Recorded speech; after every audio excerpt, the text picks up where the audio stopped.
What's up, everybody? Welcome back to the channel. This is Legitical Response. We cover political news, or I cover political news, or however the hell you want to say it. We don't really care anymore, but what's up, y'all? Look, okay, so we had Christopher Wray testify the other day, and he was like, I don't know if it was a bullet that hit Donald Trump or shrapnel that hit Donald Trump. Now, you know, I question this quite extensively, because where would the shrapnel come from? Like, and what's the difference? Why? I wonder. But check this out. The FBI wants to question Trump in the assassination attempt. That's right, they actually are subpoenaing Trump. What? Yeah, the FBI is trying to subpoena former President Donald Trump in the assassination attempt to obtain a victim impact statement. Why not just go say, hey, we need to talk to you. Why don't you come in for some questions? We want to ask you if you... Why go to the trouble of issuing a subpoena to get him to come in?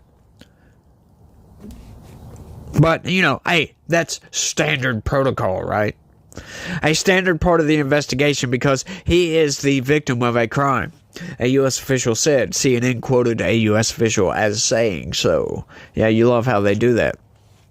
The FBI also said in a statement Thursday that investigators are continuing to examine bullet fragments and other evidence in the attack on Trump at his campaign rally in Pennsylvania, but that the agency has always considered the shootings an assassination attempt on the former president. Notes news.ro. I don't know what the point of that was, but the FBI issued the statement in response to media questions about FBI Director Christopher Wray's testimony to Congress on Wednesday, in which he said there were still some questions about whether Trump was hit by a bullet or shrapnel. Oh my God.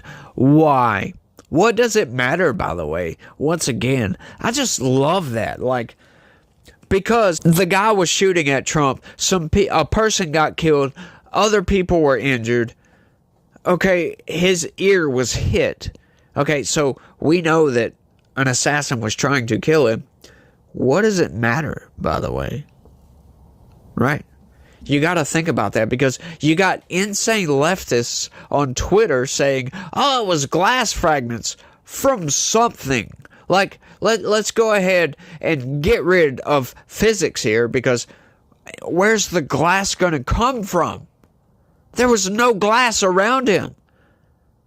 None whatsoever. So what sense are these people making? They are just trying to take away from the fact that Donald Trump got shot at and was a badass, right? Stood up and said, fight, fight, fight, after getting shot in the freaking ear, and leftists are trying to take that away from him, right? How about some of these leftists get shot in the freaking ear and see what they do? Right? Are they going to stand back up and say, fight, fight, fight? I highly doubt it. I bet a lot of people would be cowering on the ground for a while. Doubts about Trump's injuries have sparked negative political reactions. Trump said he took a bullet for democracy and attacked Wray on Truth Social over his testimony. He did take a bullet for democracy, as a matter of fact.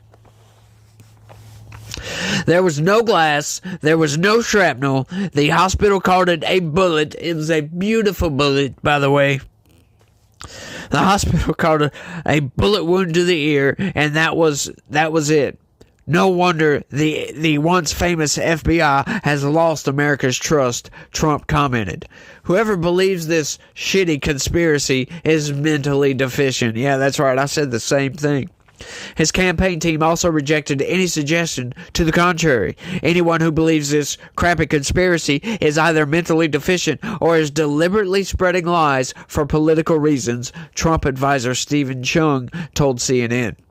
During Wednesday's wide-ranging hearing before the Judiciary Committee, the FBI chief shared with Congress new details about Trump's alleged assassin, including the fact that he searched the internet from his laptop for details about the shooting of John F. Kennedy and conducted a drone in the area near the rally just 2 hours before the former president took stage. Despite subsequent criticism from Republicans about the FBI's expected conclusions about the nature of the projectile, Christopher Wray was praised by representatives on both sides of the political aisle for providing new information about the details of the investigation into the attacker. Those bipartisan expressions of appreciation contrasted sharply with earlier testimony by outgoing Secret Service Director Kimberly Cheadle, who resigned Tuesday after Democrats and Republicans accused her of obstructing their hearings and called for her firing. That's because she was taking up the old school line of stonewalling by saying there's an ongoing investigation,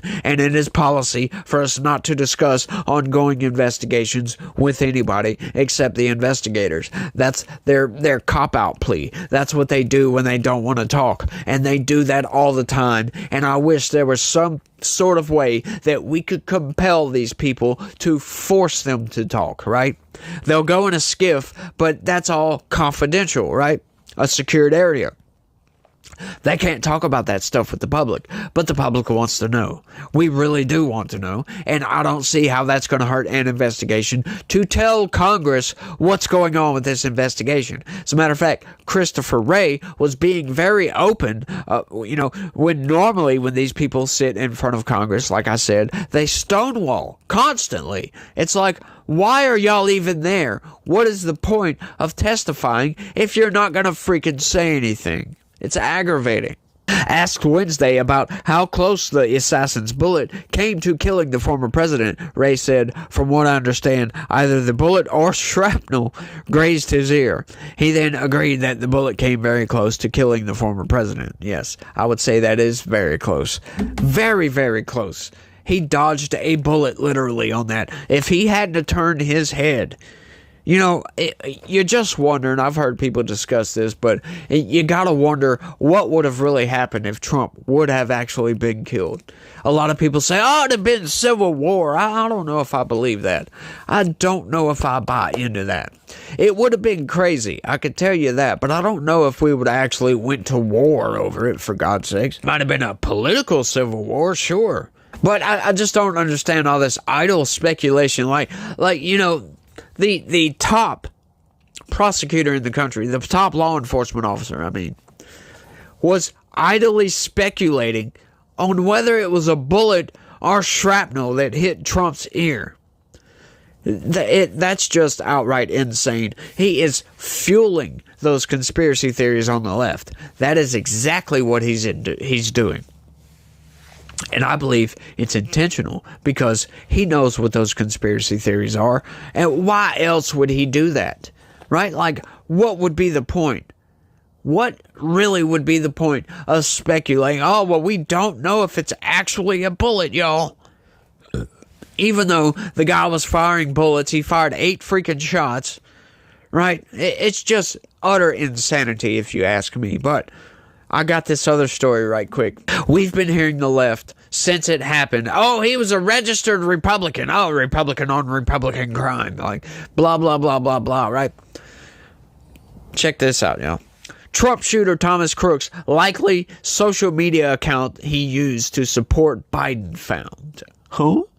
Thomas Matthew Crooks, the gunman who attempted to assassinate former U.S. President Donald Trump, appears to have used a social media microblogging site called Gab to lend support to President Joe Biden and his policies. That is right. We also found where he donated some money to Joe Biden. So, this was the left. This was violence from the left. That is now confirmed, right? We've got the donation to Joe Biden, and now we've got this. He supported Joe Biden's policies. So, once again, this to Kamala Harris specifically. Do you really want to incite further violence? Because you getting out there saying Donald Trump is an existential threat to this country, and the mainstream, the corporate press, constantly comparing him to Hitler and all this other garbage. Y'all are fueling these things. Y'all are fueling the political violence. And we know that the left loves violence. Kamala Harris, right? A possible president of the United States had set up a GoFundMe or something like that, was raising funds to get violent left-wing protesters out of jail during the summer of love. That is right. That is outright insane. And the left loves to say, oh, well, we could possibly have a convicted felon as president. Yeah, that's a kangaroo court. That's a kangaroo conviction, if you will. Yeah, it's BS. Did you pay attention to the trial, you dumbass? According to the platform's CEO, Andrew Torba, he learned about Crook's allegiances after getting an emergency disclosure request from a law enforcement agency. Approximately 30 minutes ago, Gab learned that Thomas Crooks, the deranged Joe Biden supporter who attempted to assassinate President Donald Trump, may have had an account on our platform. We are unable to confirm that the account in question actually belonged to him, wrote Torba on X. Yeah, you can't confirm it because he's dead. But it almost certainly did when you go look at the evidence, right? It was definitely him. They can't come out right and say it because they know it looks bad for the left. Because it looks terrible for the left. Most violence comes from the left. Right, but statistically, the FBI doesn't track that kind of stuff, right? They only track right-wing violence, right? Which the only right-wing violence you got is when the FBI has to coerce people into freaking trying to kidnap and kill a governor, for God's sakes. Kidnap plot victim. Wait, you were one of them? Yes, sir. You were one of the ones? I've talked to you for a very long time. Real quick, I'm going to go back to Miranda, but tell me real quick, we only got about 20 seconds. All right. You're one of the ones that got arrested for the plot? Yes, sir. Eric Molitor. I'm Eric Molitor. Tell me about it, real quick. Real quick. I don't even know where to start. FBI infiltrated, basically set it up. Am I right? The FBI set everything up. They drove people. They paid for everything. They wrote the script. Governor Whitmer herself opened her scheduling book and decided with the FBI and state police when to be the best time for the daytime ride, the nighttime ride. Then they dupe people into it. They even have we even have proof of them telling people, get as many people in the trucks as possible and don't tell them what you're doing until they're already on the road. Yep, it was 100% set up, and Governor Whitmer, and if they can do it to nobody like me, they will come after everybody else. So let me ask your part in this without getting, I don't know if you're still going through the legal battles on it. Acquitted, man. Acquitted. So acquitted. So this is one of those things. She's still out there pushing this as if it was a legitimate thing, that there was a kidnap plot against her that she set up with the FBI. So walk me through what actually happened that night. Oh my gosh, man. So I didn't go on what's known as the nighttime ride. I was duped into the daytime ride.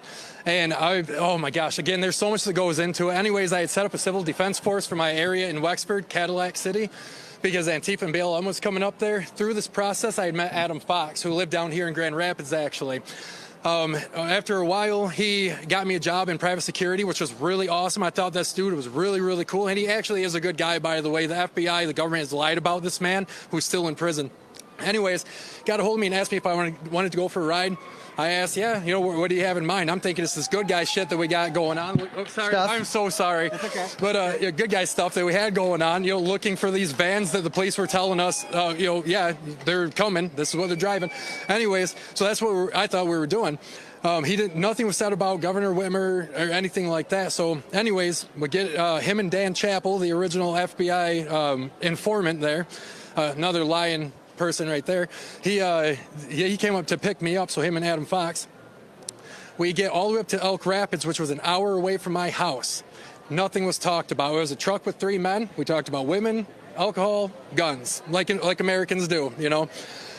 And anyways, we get up to Elk Rapids, and they said her cottage. I'm still not putting it together. You know, I'm thinking maybe the Antifa or BLM is trying to hold up it at a private residence instead of doing these hotels and motels that we heard about. You guys were more doing security, or what? I thought that we were. When we got up there, and I'm already in a truck with people 100 miles away from my house, then they started talking about Whitmer's cottage. And right there, dude, like my heart sunk. I didn't know if I was going to make it out of that situation alive. I had no idea what was going on. So anyways, yeah, I took a video. Adam asked me, he said, hey, Molitor, I need to take a video.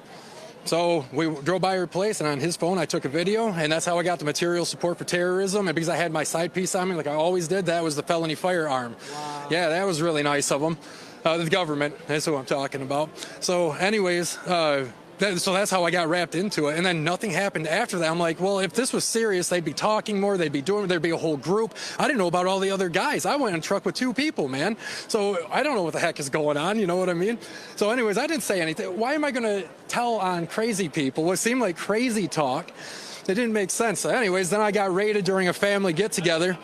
They pointed guns at my children. They were just little kids, man. And so you look at what you guys have gone through, and I just want to wrap this up this way. You went through that. How concerned are you now what they're doing to President Trump? Yo, that's just outright insane. The only way they can get right-wing violence is when they incite it themselves. And you wonder why people are out there conspiracizing on January 6th when we know we had FBI agents in the crowd, right? These people are nuts. They have gone loony, y'all, when they actually... Governor Whitmer knew it, but they all knew about this. Right? Who does that to somebody? It's clearly entrapment. Like, what is the FBI? They spent money on this to do this. Like, what's the point to entrap people trying to... God, that blows my freaking mind that the FBI does crap like this. Like, we know the CIA is behind a lot of stuff, right? But the FBI, for God's sakes? And you wonder why Trump doesn't like the FBI. Yep, they raided his home. Yeah, this is all just outright nuts, y'all, if you ask me. But, you know, I want to see the results from the end of this FBI investigation into Trump. It's all just insanity, and I think I've went on for long enough. Y'all let me know what y'all think about all this down in the comment section. And that's all I got for this one, y'all. I want to thank everybody for watching. And y'all try to have a good day. Stay legitical. Peace.